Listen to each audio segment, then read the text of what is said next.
আসসালামু আলাইকুম। সবাই কেমন আছেন? আলহামদুলিল্লাহ আমি ভালো আছি। আভিয়া কুকিং হাউসের পক্ষ থেকে সবাইকে স্বাগতম। আজকে বানাবো সিটে পিঠে, যেমন হেলদি খেতে তেমনই টেস্টি। যে কোনো ভর্তা, যে কোনো তরকারির সাথে খেতে খুবই দুর্দান্ত লাগে।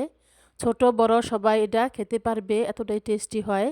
অল্প উপকরণে খুব সহজেই এই রেসিপিটি বানিয়ে নেওয়া যায়। খেতে খুবই দুর্দান্ত লাগে। চলুন কিভাবে বানিয়েছি আপনাদের সাথে শেয়ার করে নেই। এই রেসিপিটি বানানোর জন্য এখানে আমি 1 মুঠো পরিমাণ পালং শাক নিয়েছি। শাকগুলো আমি ছোট ছোট টুকরো করে ভালোভাবে ধুয়ে পরিষ্কার করে নিয়েছি। আপনারা আপনাদের পছন্দ অনুযায়ী শাক নিয়ে নেবেন। এবার আমি মিক্সার জার নিয়ে নিলাম। এর মধ্যে এখন শাকগুলো দিয়ে নিচ্ছি।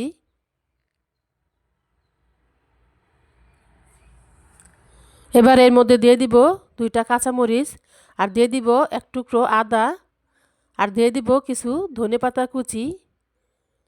এবার আমি এগুলাকে একটা পেস্ট তৈরি করে নিব। রেডি হয়ে গেল আমার পেস্ট। এবার দেখুন কতটা মিহি করে আমি পেস্টটা তৈরি করে নিয়েছি। খুব ভালোভাবে মিহি করে পেস্টটা তৈরি করতে হবে। এবারে একটা মিক্সার বল নিয়েছি, এর মধ্যে আমি পেস্টটা ঢেলে দিলাম।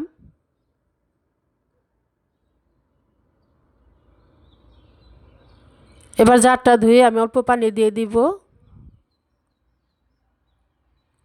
এবার এখানে দিয়ে দিব 1 কাপ পরিমাণ চাউলের গুঁড়ো,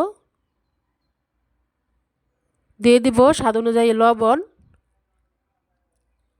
দিয়ে দিব 1 চামচ চিনি। চিনিটা দিলে মিষ্টি হবে না, খেতে খুবই টেস্টি হবে। এবার দিয়ে দিব একটা ডিম। আপনারা চাইলে এখানে 2টা ডিমও ব্যবহার করতে পারবেন। এবার ভালোভাবে চামচ দিয়ে সবগুলো উপকরণ মিশিয়ে নিব। কোথাও যেন দানা দানা ভাব না থাকে, স্মুথ একটা ব্যাটার তৈরি করে নিতে হবে।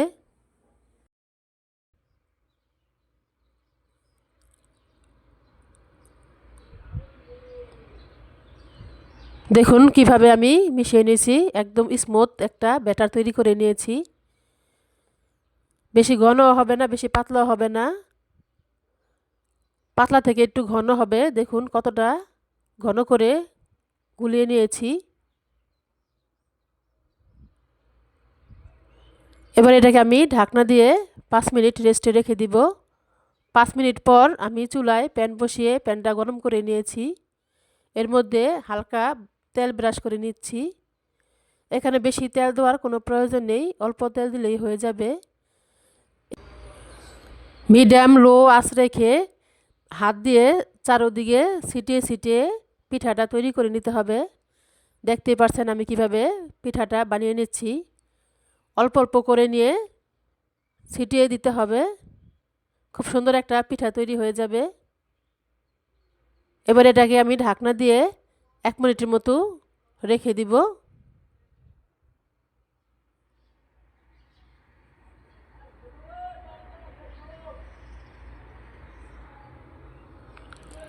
1 মিনিট পরে ঢাকনা উঠে দেই। দেখুন পিঠাটা আমার কত সুন্দরভাবে হয়ে গেছে। এখন আমি খুরসুন দিয়ে আমি পিঠাটা উঠিয়ে নিব। দেখুন খুব সহজেই পিঠাটা উঠে যাচ্ছে। এভাবে করে আমি আরও একটি পিঠা বানিয়ে নিব, এজন্য আরেকটু তেল ব্রাশ করে নিলাম। আপনারা এভাবে ট্রাই করবেন, বাসায় বানিয়ে খাবেন, খেতে খুবই দুর্দান্ত হয়, খুবই খেতে টেস্টি। বাচ্চারা শাক খেতে চায় না, এভাবে যদি তাদেরকে ছিটে পিঠে বানিয়ে দেন, খুব আনন্দ করে পিঠাটা খাবে, খেতে খুবই টেস্টি হয়। আমার ভিডিওটা যারা দেখছেন তাদেরকে সবাইকে অনেক ধন্যবাদ।